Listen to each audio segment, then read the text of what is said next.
I have one enemy in my room now, walking on his little path, but I want to add a second enemy.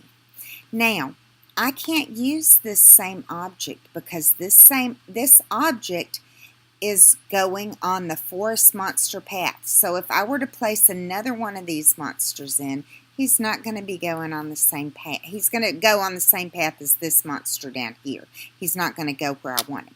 So what I'm going to do is I'm going to decide where I want my next monster to go. I'm going to create a new object, and I'm going to call him Forest Monster 2 underscore obj. I'm going to use the exact same sprite, and I want him to start out walking to the right. Okay?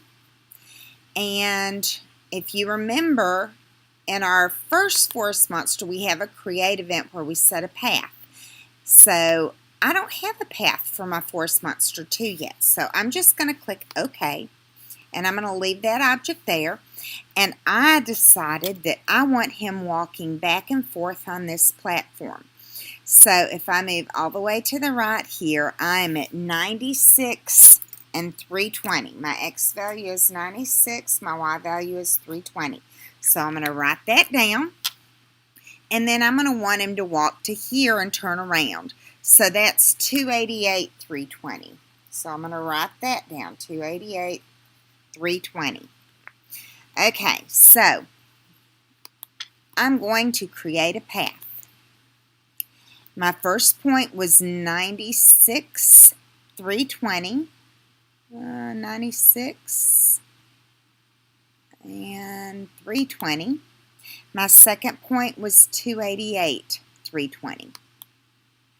All right, I'm going to name this Forest Path 2. And I'm going to hit OK. I'm going to go back to my Forest Monster 2. When he is created, add event, create. And then I'm going to go to Paths, set path. I'm going to use Forest Path 2. I'm going to go at a speed of 2. At the end, I'm going to reverse, and I'm going to hit OK. If you remember, in our last video, we had to add a step event. Add event, step, step. And we're going to go to Control.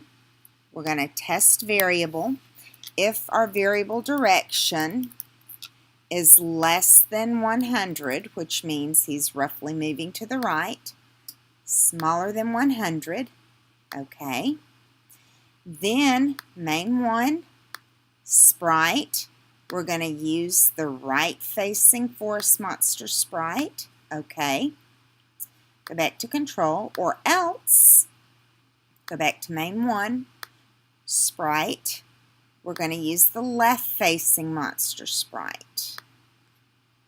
Okay, now the only thing we have left is to put him in our room. And I'm going to look at my path because I've already, I remember he was at 96, 320.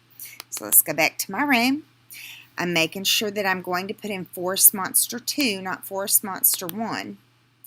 And here's 96, 320. I'm going to go up a little so his feet aren't down into the bushes. And let's see if he works.